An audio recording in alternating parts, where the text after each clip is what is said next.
সভ্যতাক যে জনালে আমাৰ নাম বিশ্ববাসীয়ে গানে সুস্থ কণ্ঠেৰে জয় ভাৰত ধাম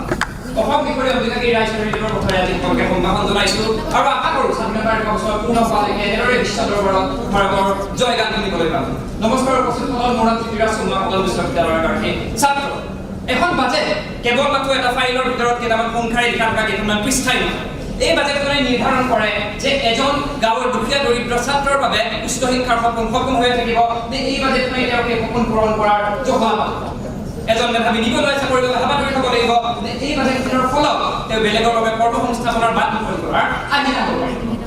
এখন বাজেটে নিৰ্ধাৰণ কৰে যুৱ প্ৰজন্মৰ ভৱিষ্যত দেশৰ ভৱিষ্যত আৰু সেয়েহে এই বাজেটখনৰ প্ৰকৃত সফলতা আপোনালোকৰ দ্বাৰা নহয় এই যুৱ প্ৰজন্মক কেনেদৰে আত্মবিশ্বাসী কৰি তুলিব পাৰিব তাৰ দ্বাৰাহে আৰু সেয়ে অতি গৌৰৱেৰে ক'ব বিচাৰিম যে 2026-27 বৰ্ষৰ বাবে গৃহীত হোৱা কেন্দ্ৰীয় বিত্তীয় বাজেটত আটাইতকৈ অধিক প্ৰাধান্য যুৱ প্ৰজন্মক দিয়া হৈছে আৰু সেয়েহে মই বিশ্বাস কৰোঁ যে 2047 চনলৈকে আমি এখন বিকশিত ভাৰত দেখিবলৈ পাম যদি আমি যুৱ প্ৰজন্মৰ দৃষ্টিৰে চাওঁ তেন্তে মই বাজেটখনক তিনিটা ভাগত বিভক্ত কৰিব বিচাৰিম সুযোগ উদ্ভাৱনৰ ক্ষমতা আৰু দায়িত্ব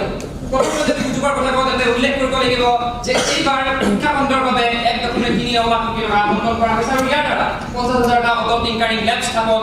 5টাকৈ চেণ্টাৰ অফ এক্সেলেন্স স্থাপনৰ 5খনকৈ ইউনিভাৰ্চিটি টাউনশ্বিপ গঢ়িয়াৰ কাৰ্যসূচী হাতত লোৱা হৈছে দ্বিতীয়তে যদি উদ্ভাৱন ক্ষমতাৰ কথা কওঁ তেন্তে উল্লেখ কৰিব লাগিব অৰেঞ্জ ইকনমি বা ক্ৰিয়েটৰ ইকনমি কথা যিটো বিষয়ে বছৰ চৰ্চা হোৱা দেখা নাযায় অৰ্থাৎ পৰম্পৰাগত জ্ঞানেই নহয় দক্ষতা বিকাশৰ ওপৰতো অধিক গুৰুত্ব আৰোপ কৰা হৈছে এই অৰেঞ্জ ইকনমিৰ দ্বাৰা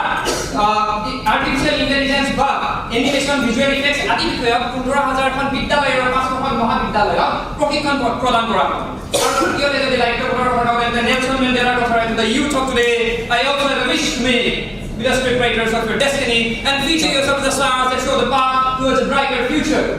অৰ্থাৎ যদি আমি এই সুযোগ আৰু উদ্ভাৱনৰ ক্ষমতা দৃঢ়ভাৱে দায়িত্বশীলভাৱে ল'ব পাৰোঁ তেন্তে আগন্তুক সময়ত ভাৰতৰ যুৱ প্ৰজন্মই নিশ্চয়কৈ শিক্ষা প্ৰযুক্তিবিদ্যা গৱেষণা ষ্টাৰ্টআপ ব্যৱসায় বাণিজ্য ক্ৰীড়া বিভিন্ন ক্ষেত্ৰত বিশ্ব দৰবাৰত সন্মুখৰ পৰা নেতৃত্ব দিব পাৰিব আৰু ভাৰতখনক এখন উন্নত ৰাষ্ট্ৰ হিচাপে ৰূপান্তৰিত নিশ্চয়কৈ কৰিব পাৰিব ধন্যবাদ